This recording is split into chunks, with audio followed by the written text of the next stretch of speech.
Wow, napakaganda talaga ng burgundy color. 2 days lang yan, pwede maligo. Kinulayan niya, hindi nakulayan. No? Pag nag-black po, hindi kasi talaga kakulayan.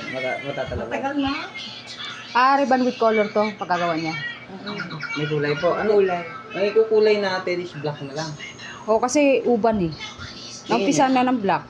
Kasi yung black lang yung kumakapit sa puti. Oo.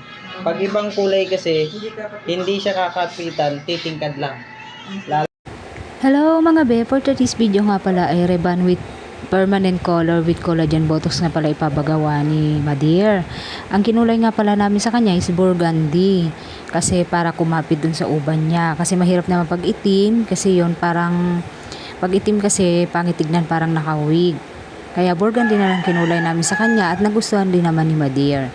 Kaya ayan nga pala ang texture ng kanyang hair ay medyo matagal na rin bago siya nagpariban.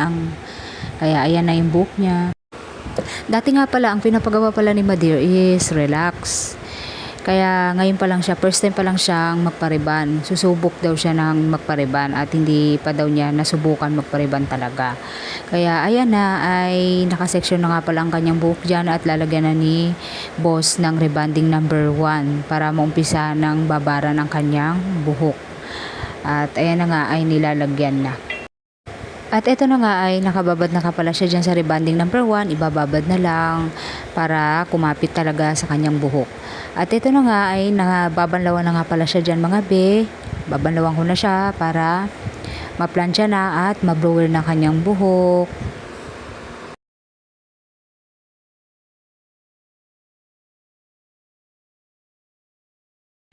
Nirecommend lang pala siya sa akin ng kanyang anak. Pero ang anak niya ay isang beses pa lang nagpapagawa noong 2022.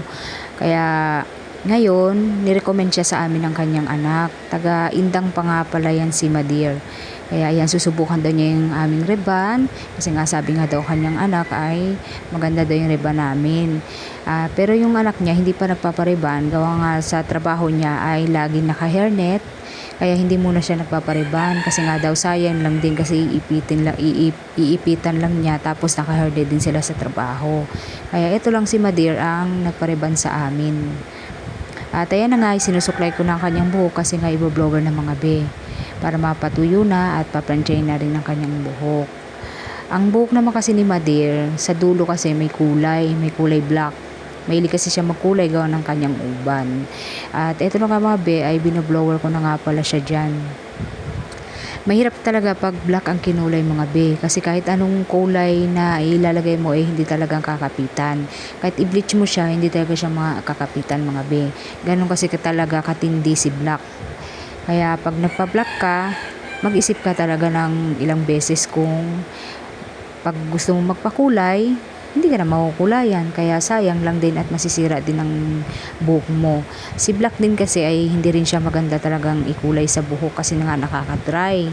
Tapos, ayun nga, hindi ka na makukulayan.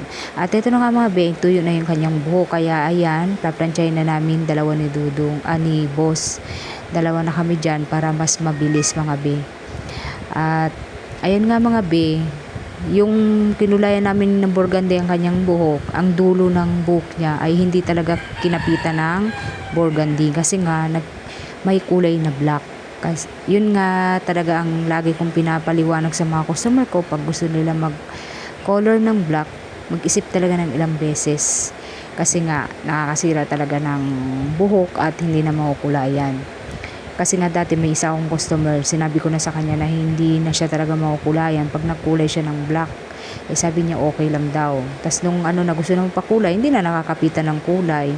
At ito na nga pala mga be, nakababad na nga pala dyan si Madir sa neutralizer. At ito na nga ay nung ilang minutong pagbababad, ito na ibabanlawan ko na nga pala siya dyan kasi nga iboblower na rin siya at lalagyan na rin ng color. At ito na nga ibinoblower na nga pala dyan ni Boss. At ito na yung buhok niya nung natuyo at ito na yung color na ikukulay sa kanya, burgundy. mamaya-maya pa yan kukulay ng pula. At ito na yung buhok niya. Ang laki ng pinagbago sa una. At ito na nga, ay nakababad na nga pala siya dyan sa burgundy. Hindi naman masyadong red na red ang kinulay sa kanya mga be. Ang color niya pag nasa araw, siya kaling nakikita. Pero pag nasa loob ng bahay, parang nagbablack siya. At ito na nga, ibabalawan ko na nga pala siya dyan mga be. Para malagyan ko na rin siya dyan ng treatment panglaban doon sa kinulay sa buhok niya para hindi mag-dry at masira. At yan nga ay nilalagyan ko rin siya dyan ng conditioner, ang pinakamaganda naming conditioner para lalong mag-shiny ang kanyang buhok. At dumating nga pala dyan si Baby Catherine galing school. Sinundo siya ng papa niya. Ayan. Yan na, pinupunasan na ni Dudong, tinatanggal yung tubig. Lang siya, i-blower lang siya ng konti kasi nga lalagyan siya ng pinakamaganda naming treatment at nakaka-shiny ng hair. Yan, napakaganda ng color niya dyan mga bing. Ayan, kung nakikita nyo, parang namumula-mula. Ayan, lalagyan ko na nga pala siya dyan ng botox mga be. Para kumapit at maging shiny ang buhok at panglaban dun sa kinulay natin. Ayan, si Baby Catherine, nagpapakyut sa camera. Diyos ko, sinasaway ko nga eh. At nung pagkatapos ko nga siya palalagyan ng botox, eto na binoblower ko na siya para maplansya na at matatapos na rin at makauwi na rin mga be. Yan, dalawa na nga pala kami dyan nagbo-blower para mas mabilis matuyo.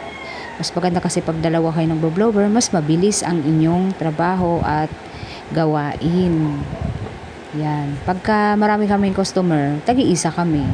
At ito na nga, nung natuyo na, ito siniseksyon na ni Dodong at paplansyahin na namin. Nagkanda bulol-bulol na. Yan. Napakaganda ng buhok niya dyan. Ang problema nga lang, yung bandang dulo talaga mga be, yung dating color na black, hindi talaga nakapitan ng burgundy. Kasi mahirap nga talaga yung kapitan. Ganon talaga kahirap kapitan ang black. Pag kulay black ka, sigurado yan. Pero maganda naman ang kinalabasan. Tingnan nyo, kung napapansin nyo yung dulo niya talagang black pa rin. Ayan na yung hair niya, napaka-shiny mga be. At thank you for watching na be!